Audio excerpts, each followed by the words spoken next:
పైగా మణికర్ణికా జలం తెచ్చి వరిగిపోసేవాట ఆయన. సంసార చింతామణిరత్రయస్మాత్తం తారకం సజ్జన కర్ణికాయాం. మళ్ళీ ఇంకోసారి చెప్పాడండి ఈయన మణికర్ణిక గురించి. ఈ సంసారం ఒక భయంకరమైనటువంటి సముద్రం. ఈ సంసారం అనే సముద్రంలోంచి విశ్వేశ్వరుడనే మణి పుట్టుకొచ్చాట. ఆ మణి మన చెవుల్లో నిరంతరం ఓంకారాన్ని ఊతాట. అలా ఊదే దివ్యక్షేత్రం కాబట్టి మణికర్ణికటది. ఎంత గొప్పవాట. సంసారం ఓ సముద్రమే. సముద్రంలో ఏముంటాయి? మణులుంటాయి. సంసారంలో చాలా అలలుంటాయి, మొసళ్ళుంటాయి, చెత్త ఉంటుంది. దాంతోపాటు ఆయనకి రత్నాకరుడని పేరు. ఎన్నో రకాల రత్నాలకు నిలయం. ఈ సంసారం అనే సముద్రంలో పుట్టిన ఒక గొప్ప అద్భుతమైనటువంటి మణి, చింతామణి, మన కోరికలు తీర్చే మణి ఈశ్వరుడు. ఆ ఈశ్వరుడు నివసించే దివ్యస్థలం గనక ఆ ఘట్టం మణికర్ణికా ఘట్టం. అందుకని మన కర్ణిక యందు ఈశ్వరుడొచ్చి ఓంకారాన్ని ఉచ్చరిస్తున్నాడు కాబట్టి అది మణికర్ణిక అన్నారు. ఆ నీళ్లు పట్టుకొచ్చి శివుణ్ణి పూజించాడు. ఆయనకి అక్కడున్న రోజుల్లో ఎన్నో దృశ్యాలు కనబడ్డాయి. అవి చూచి పులకించిపోయాడు.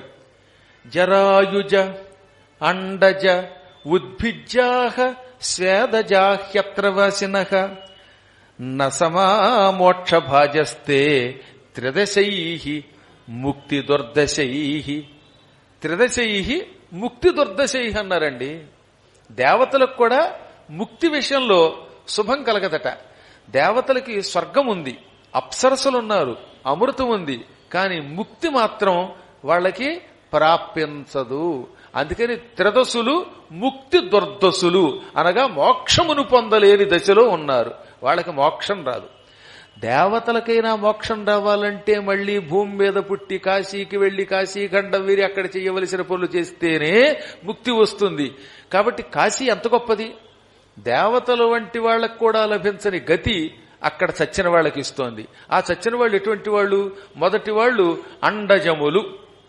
అండము అంటే గుడ్డు.